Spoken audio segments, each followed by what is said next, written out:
Halo, selamat pagi. Assalamualaikum warahmatullahi wabarakatuh. Hari ini kita jumpa lagi di channel Kantor Hukum Perjuangan, yaitu dengan tema Restoratif Justice.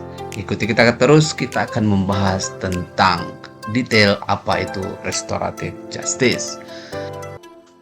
Restoratif justice adalah suatu pendekatan dalam sistem peradilan pidana yang berfokus pada pemulihan, rekonsiliasi, dan restorasi hubungan yang rusak akibat tindakan kriminal. Pendekatan emosional yang dihasilkan oleh tindakan kriminal baik bagi korban.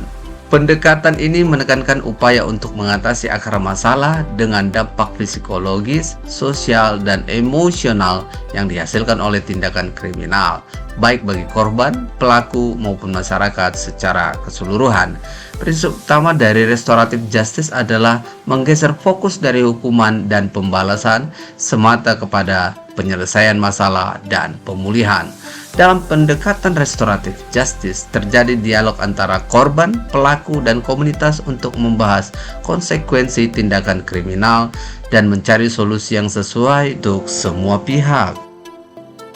Adapun dasar hukum restoratif justice, yang pertama adalah Undang-Undang Kriminal atau Perdata. Beberapa negara telah menyusun undang-undang yang secara khusus mengatur penerapan restoratif justice dalam sistem peradilan pidana atau perdata.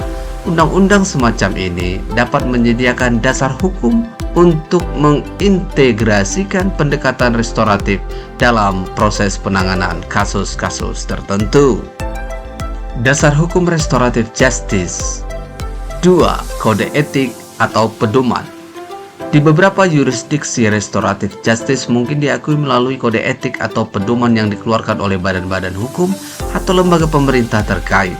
Pedoman semacam itu memberikan panduan bagi para profesional hukum dan pekerja sosial dalam menerapkan pendekatan restoratif. Dasar hukum restoratif justice yang ketiga yaitu inisiatif pemerintah. Beberapa negara atau pemerintah daerah mungkin menerapkan program restoratif justice melalui inisiatif pemerintah atau proyek khusus. Pemerintah dapat menyediakan dana dan sumber daya untuk mendukung pelaksanaan program ini. Dasar hukum restoratif justice yang keempat, pengadilan alternatif. Restoratif justice juga dapat diterapkan melalui program-program pengadilan alternatif yang mendukung penyelesaian kasus melalui mediasi, perundingan, atau pertemuan dengan pelibatan korban, pelaku, dan masyarakat. Dasar hukum restoratif justice yang kelima berupa keputusan pengadilan. Dalam beberapa kasus, hakim dapat memutuskan untuk merujuk kasus ke program restoratif justice sebagai alternatif dari proses peradilan pidana tradisional. Selanjutnya kita akan membahas syarat restoratif justice. Yang pertama, kesediaan semua pihak. Semua pihak yang terlibat dalam tindakan kriminal atau peristiwa yang merugikan, yaitu korban, pelaku, dan masyarakat, jika relevan, harus setuju untuk berpartisipasi dalam proses restoratif justice. Keterlibatan mereka harus bersifat sukarela dan berdasarkan kesadaran untuk mencari solusi dan rekonsiliasi. Yang kedua, rasa aman dan bebas paksaan. Semua pihak harus merasa aman selama proses restoratif justice dan tidak boleh ada paksaan untuk partisipasi. Keterlibatan harus didasarkan pada kehendak bebas dan tanpa tekanan dari pihak lain. Yang ketiga, prosedur yang adil dan transparan. Proses restoratif justice harus dijalankan dengan prosedur yang adil dan transparan. Setiap pihak harus memiliki kesempatan yang sama untuk berbicara dan mendengar, serta memberikan pandangan mereka tentang peristiwa yang terjadi. Yang keempat, pembimbing yang terlatih. Para mediator, fasilitator, atau pembimbing yang menguasai proses restoratif justice harus memiliki pelatihan dan keterampilan khusus dalam pendekatan restoratif. Mereka bertanggung jawab untuk memastikan proses berjalan dengan baik dan sesuai dengan prinsip-prinsip restoratif justice. Yang kelima, fokus pada pertanggungjawaban dan pemulihan.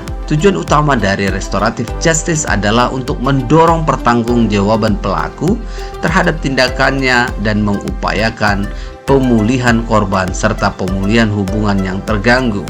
Oleh karena itu, proses ini harus difokuskan pada upaya memperbaiki dampak negatif yang timbul akibat tindakan kriminal.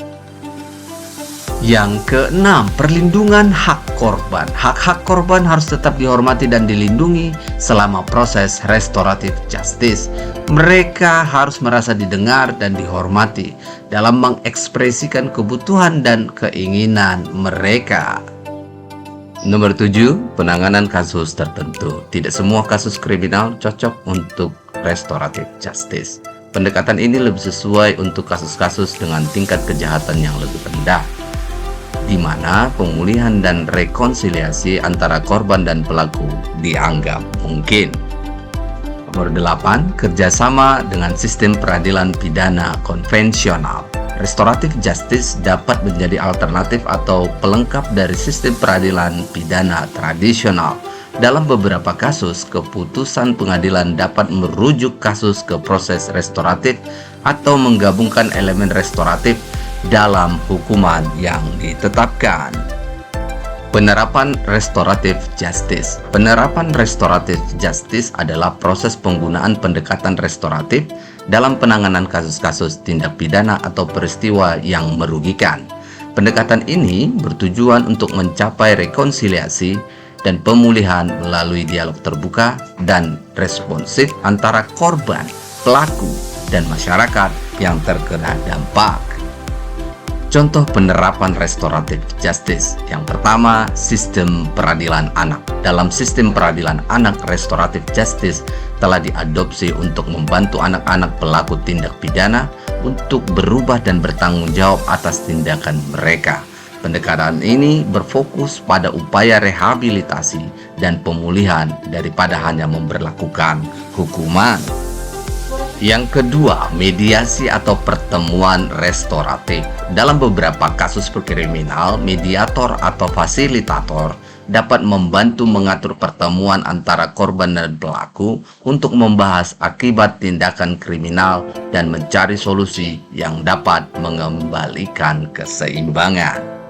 Contoh yang ketiga, program restoratif dalam lembaga pemasyarakatan. Beberapa lembaga pemasyarakatan di Indonesia telah mencoba menerapkan program-program restoratif, khususnya untuk tahanan pemuda. Program ini bertujuan untuk membantu tahanan memahami konsekuensi tindakan mereka dan mencari cara untuk berdamai dengan korban serta masyarakat.